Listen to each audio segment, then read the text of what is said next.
Hey everybody, it's Bob Phibbs, the retail doctor. Thanks for joining me today on my Hope for Retail project.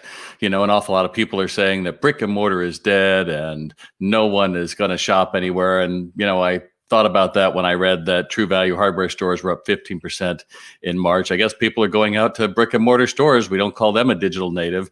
And so today's example of who I am talking about is Hugo Boss. Hugo Boss with 1,100 boutique stores around the world. And one of the things that I like about them is they have three distinct guys that you can get. You either get a golf guy, so they got an awful lot of golf, you know, polo shirts and those kind of things. Then they also have a casual guy. He's on the other side. And then, of course, they have their suiting and all of that. And some even have a couple other guys. I don't know who those guys are supposed to be. But what I appreciated is a defined perspective. And so I walked into, I've gone into the Michigan store and bought things there, in Chicago, but I walked into New Jersey boutique and I saw this shirt. And now this shirt was hanging, just shoulder out, couldn't tell much about it. I pulled it out, I looked at it, I was like, well, it's kind of a cool rugby shirt. Might be a little young for me, kind of an engineered print across the top. But I said, oh, what the heck? And I tried it on and I fell in love with it and I wore it out. I liked it so much and get a lot of compliments on it. It's really comfortable, great shirt. Here's the thing. I liked it so much, I went to find another one online and I couldn't.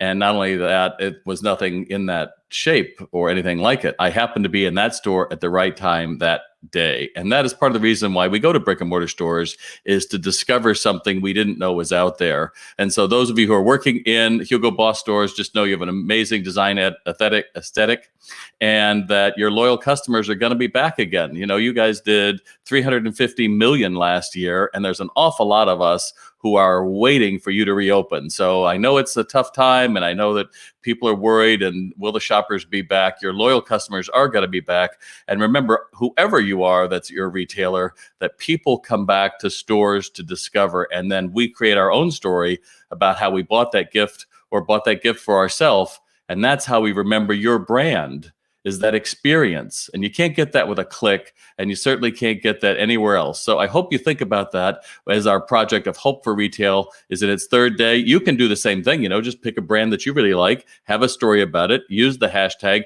and then share it for people to understand that brick and mortar is going to need a lot of help, because brick and mortar represents 1 in 4 jobs in America. You better hope retail works when we get through this. So I'm Bob Phibbs, the retail doc. I would appreciate you sharing this, sharing the hope, and more importantly, just don't keep listening to all the doom and gloom. There's plenty out there. And you know what? When you read the headline, might, could, ought to, and then you read down like 5 or 6 paragraphs, it'll say like, oh, well, that probably won't happen. They'll probably find a way. Well, you know what? Why don't we just lead with that? We'll probably find a way. And we need you to remember that too, because ultimately, in hope, I'm fearless. I'm Bob Phibbs, the retail doc. Share the love, hope for retail, and I'll see you tomorrow with yet another retailer. Bye.